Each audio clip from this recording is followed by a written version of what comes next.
छत्तीसगढ़ी गाने देखने के लिए हमारे YouTube चैनल को सब्सक्राइब करें और नए अपडेट्स जानने के लिए बेल आइकन के बटन को क्लिक करें।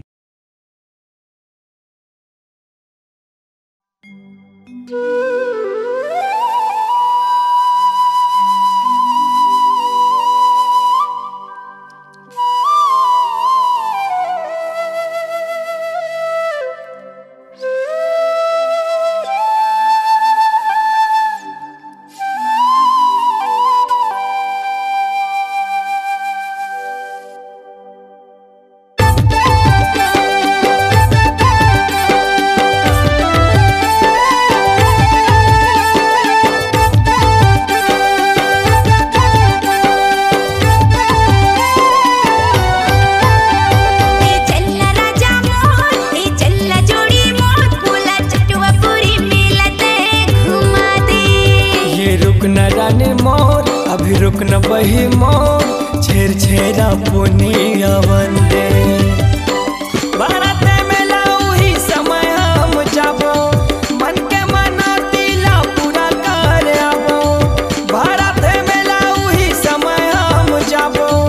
मन के मनोतीला पूरा कर आबो मोर बात लताई मन में बसाई लेबो चलना चलना रुक न चलना चलना अभी रुक न रानी मोर अभी रुक न बही मोर छेर छेरा पुनिया वंदे ए चलना राजा मोर ए चलना जोड़ी मोर मोला चटवा पूरी मिलते घुमा दे।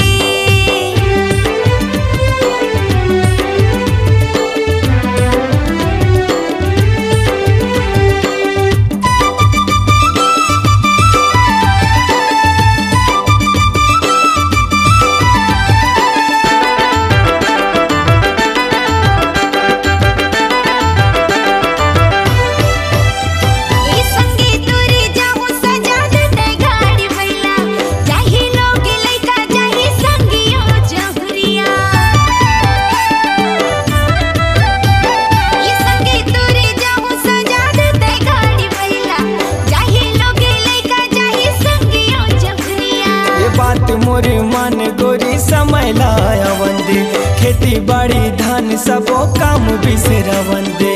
सपुरा घास के माया रू बेटा अमरदास सपुरा घास के माया रू बेटा अमरदास ये चटवा पूरी धाम ये बनाए है वो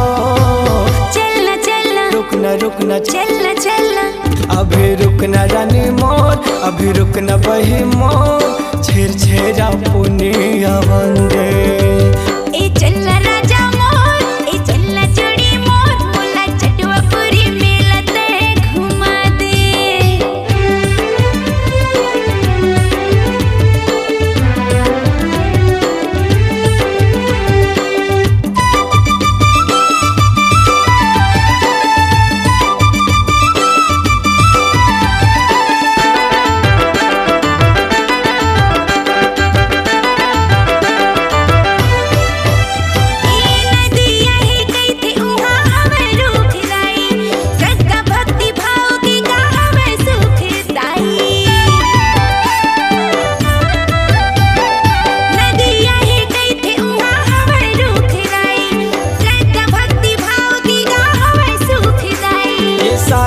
एक बार उहाँ मेला वो भरा थे वही समय जाबो कैथा सुगर मल्ला भाथे किसान सने बही अर्जी वो करते हैं बाबा के नाम ले वो दुखा सब डरते ओकर चरण मामा थे नवाई लेबो चलना चलना रुक न चलना चलना अरे चलना रानी मोर अरे चलना बही मोर तोला चिटवा पूरी मेला मैं घुमाऊं।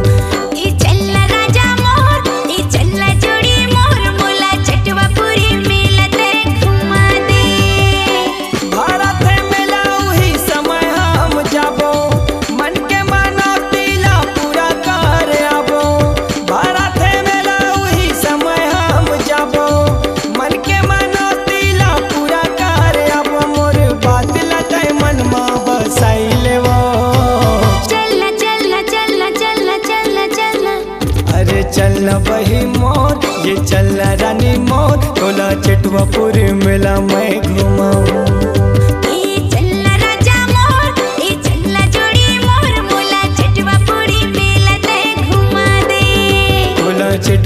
चटवापुरी मेला मैं घुमाऊं। भोला चटवापुरी मेला ते घुमा दे। भोला चटवापुरी मेला मैं घुमाऊं।